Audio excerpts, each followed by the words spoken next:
My fiancée.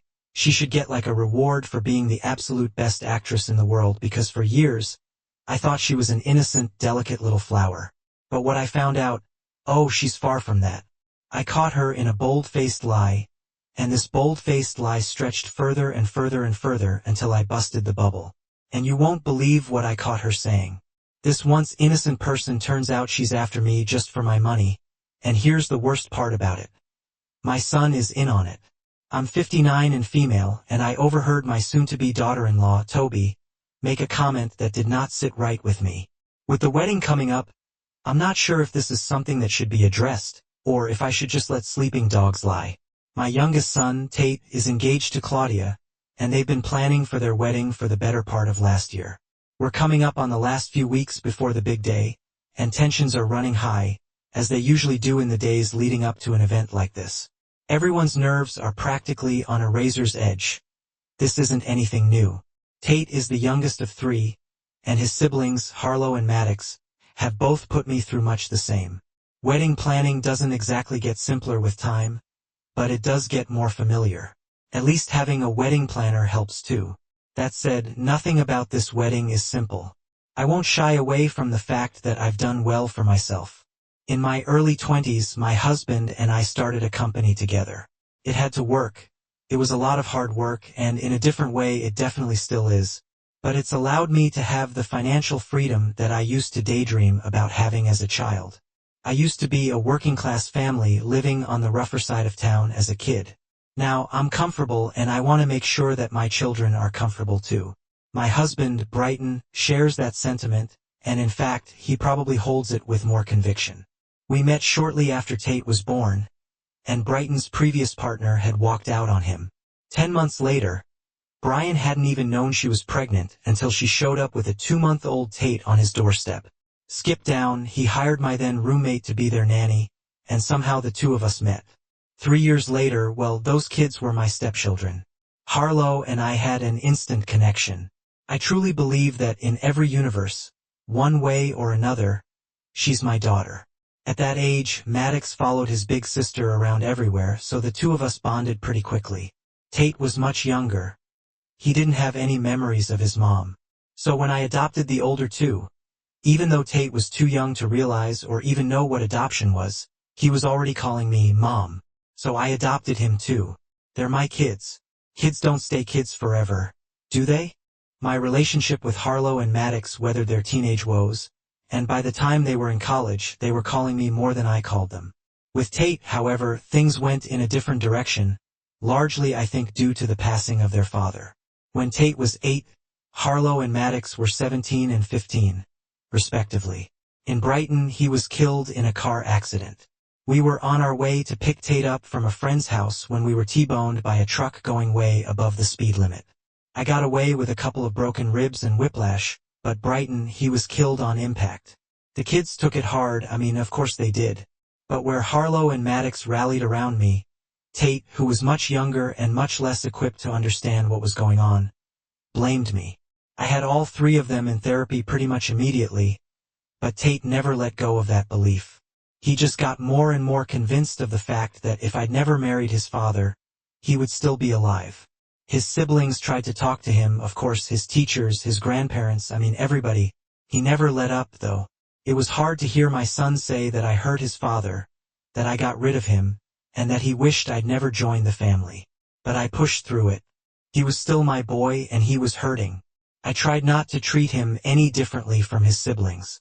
I went to every sports game, I paid for every hobby, and I made sure to be there if he ever needed me. He maintained that he did not, when he practically fled the state for college. I didn't complain, I just footed the bill. 2 years ago, I saw something change. Tate had been dating Claudia for about a year, and by that point, I'd only just met her at Harrow's bridal shower. She'd been decidedly cold and kept away from me after our initial introduction by Harlow. But a while later, at Harrow's wedding dinner, she actually came up to me and started to chat. It was a total of a whole 180. Somewhere under that cold, distant woman I'd met at the bride's shower, she was warm, bubbly, a young lady who I've truly come to care for.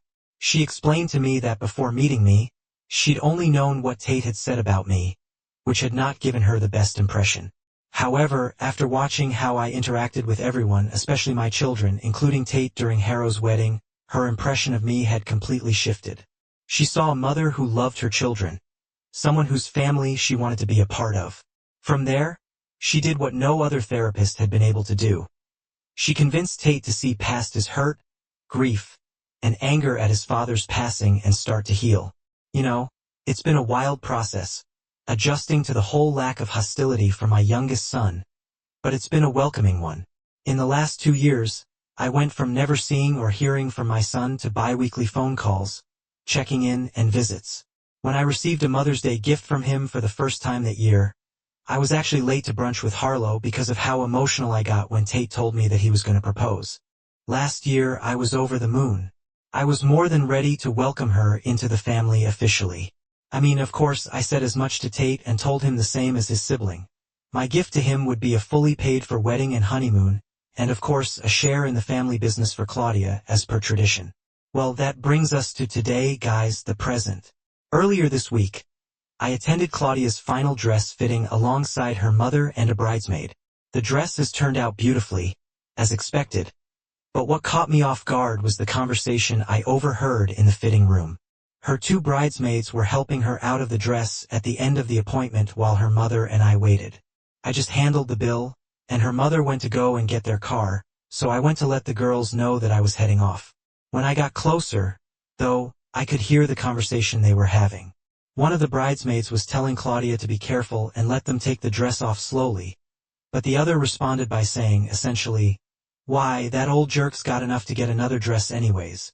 The other 2, Claudia and the first bridesmaid, just laughed in response, and before Claudia chimed in to say that she did not want me spending too much and eating into her inheritance. That's right.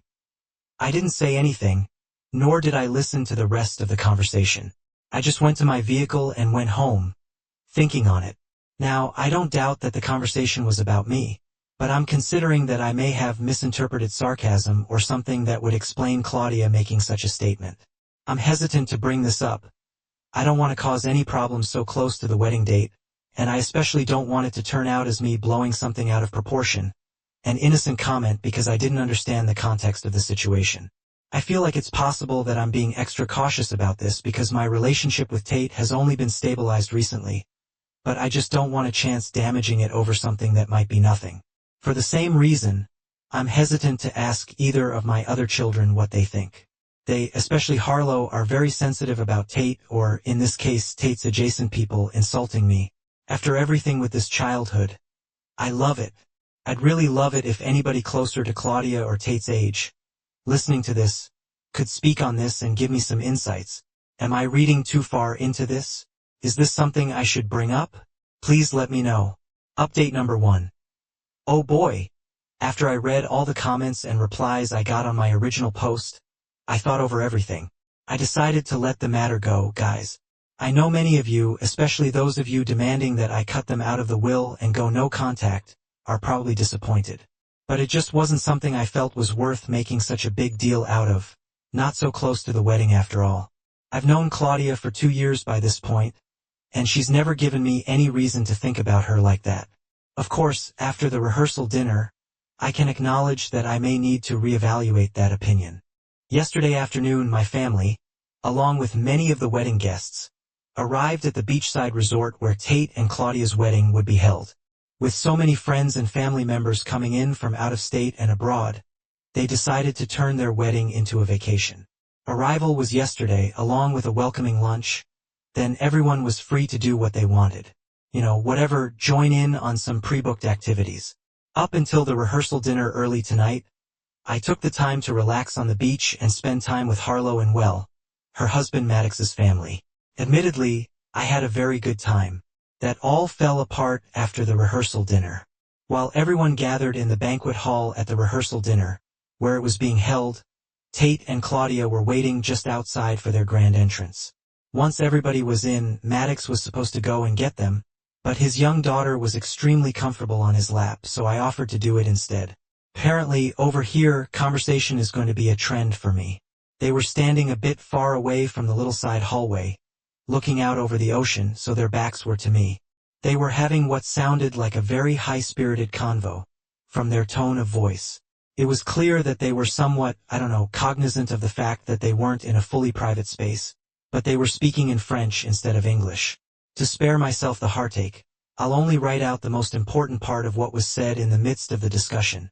How soon they would be done, and this stupid old woman with a fat wallet will lose it all. They were discussing how, in 2 days, once they were officially married, I'd given Claudia the shares they could finally stop playing happy family, and get what was rightfully theirs. When my husband passed away, all of his shares of our company went to me. When each of the kids turned 18, I gave them a percentage, and upon getting married, I gifted their spouse a small percentage. Tate received his shares when he turned 18. Once Claudia receives the wedding gift, I will have fully distributed Brighton's half of the company. If what I overheard is to be believed, Tate and his siblings are planning on voting me out of the company. Oh my goodness! Update number 2. It's only been half a day since the update I posted last night regarding the conversation that I overheard between my youngest son and his bride, Toby. As it stands, I'm mainly writing this just to keep my hands busy, while I try to wait back to hear from my lawyer. There have been other developments, however, and I'll pick up from where I left off. I've never been one to go in guns blazing, which I hope you've been able to glean from my previous post. I think things through, I give my thoughts time to ruminate, and I give situations time to present themselves absolutely full. So after I overheard the conversation, I backtracked, reopened the door, and the side hallway. Tate and Claudia were waiting, and I made sure it was heard this time. The sounds of the door opening meant that they had stopped talking by the time I got there, and they greeted me with a sweet, sweet smile, and oh boy, it was so sweet. Especially from Claudia, it was a warm embrace. I told them that the guests were ready for them and went back inside. I lasted another hour or so before I was struck by a sudden bout of dizziness, likely from the sun earlier in the day and all the excitement. And well, I went ahead to excuse myself back into the room. I had not planned on speaking to anyone other than my lawyer on the matter, but shortly after I went to excuse myself, Harlow came to check upon me. I insisted that I am absolutely fine and sent her back to the party, but she returned a couple of hours later with dessert and Maddox. Both of them, apparently too old to stay past midnight, wanted to go and check up on me. Well, Tate's sudden character change 2 years ago and Claudia's warm disposition being an act were hard enough truths to swallow. I hope I don't sound too dramatic when I say that I genuinely would not have been able to take it off Harlow and Maddox have been pretending to. They've never wavered. Their relationship with me has been solid since they were children. I had to trust that they were genuine. So as I should have when I first overheard Claudia's comments in the dressing room weeks ago. I spoke to my children to my relief. They had no idea what I was talking about. I trust my judgment of my older two enough to know that their shock and disbelief at their brother's words were genuine. So, the left question is this: if Harlow and Maddox aren't in on the plot, how exactly does Tate plan to devote me out of the company with majority share? For your reference, I own 45% of the company. Brian and my late husband own 45% as well. The remaining 10% is split between our investors. But Brian and I have always maintained equal majority share. The percentage that I've distributed between my kids and their spouses is as follows. Brighton's half, 10% to each on their 18th birthday, and 5% to their husband or wife on their wedding day.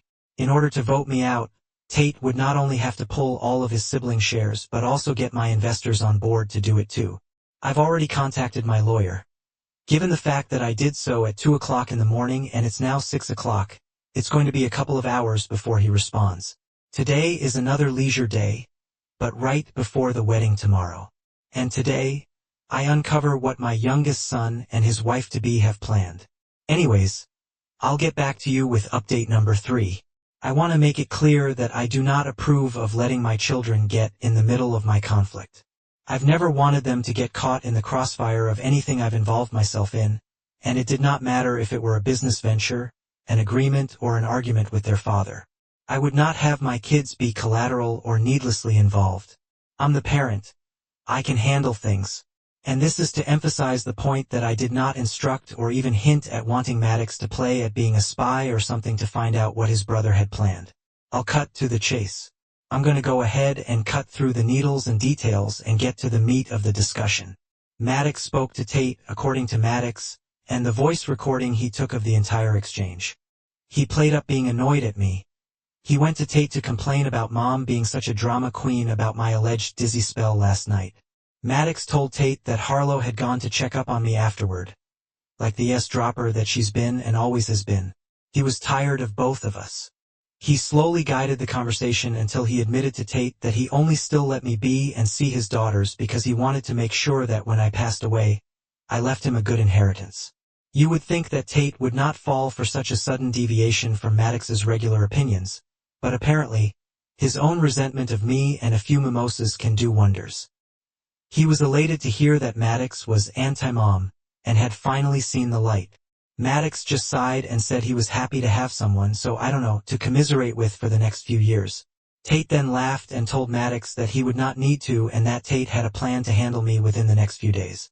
He explained how, at Harrow's wedding, he and Claudia found out that I've given shares as wedding gifts. From then, Claudia decided to get all chummy with me to ensure that they would get the gift.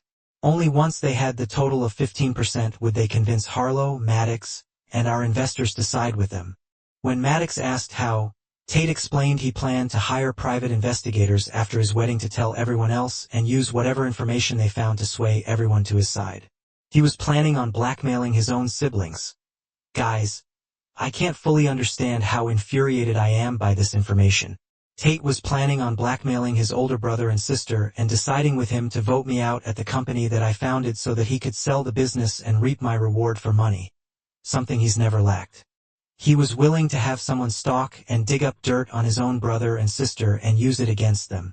He spent 2 years since Harrow's wedding convincing me that he wanted to fix our relationship. He'd spent 2 years making sure that when that day came, I'd give him a wedding gift that he would try to use to mess me over. Update number 4. Somehow, I went from updating this post 3 times in a single weekend to completely ignoring it for months. I admittedly left things on a bit of a cliffhanger. I'm sorry. Hopefully, once I've explained what happened after my update, you won't begrudge me too much. The day that Maddox told Harlow and me what happened, I flew my lawyer to the resort. The rest of my legal team remained in the office, drafting the papers that I would be presenting the next day. It was a leisure day before the wedding itself, and many of the other guests hooked to spending their time on the beach or in the spa. Harlow, Maddox, and I held up in my suite with my lawyer. I'll spare you the nitty-gritty details of the illegal headache that occurred and skip to the part that you're probably more interested in, the wedding. It was a short ceremony, and I frankly spent most of it dissociating from the entire event. I wasn't about to interrupt it. I'm not a monster. I waited until they returned from taking their couple's picture after the ceremony. They weren't shocked when I took them aside. In fact, both of them looked quite pleased. I had done the same during Harrow's wedding, to gift her husband his shares, and welcome the family and family business in an official capacity. I expected that Tate and Claudia were expecting the same thing. They didn't even take the time to question my lawyer's presence in the room that I led them to. I wish I could say that I felt absolutely vindicated, or some form of positive emotion, when I saw the confusion on Tate's face upon reading the papers I presented him with. They weren't detailing the shares of his wife, while owning anything, instead detailing his inheritance.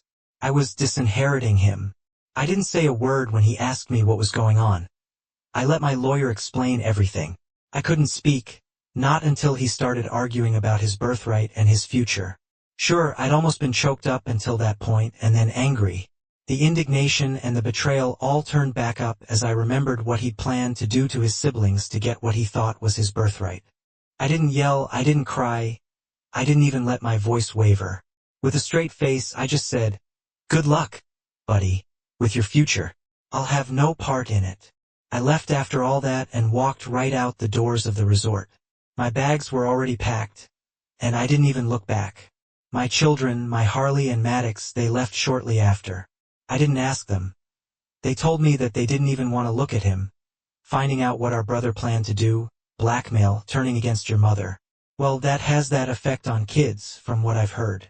The rest of the reception was a mess afterward when they found out that their honeymoon had been canceled. They came straight to me. I had security remove them and revoke any access that they had to my home. I don't care what he does from now on. I don't care where he goes or what he does. I have 2 children who love me, and that's just fine with me.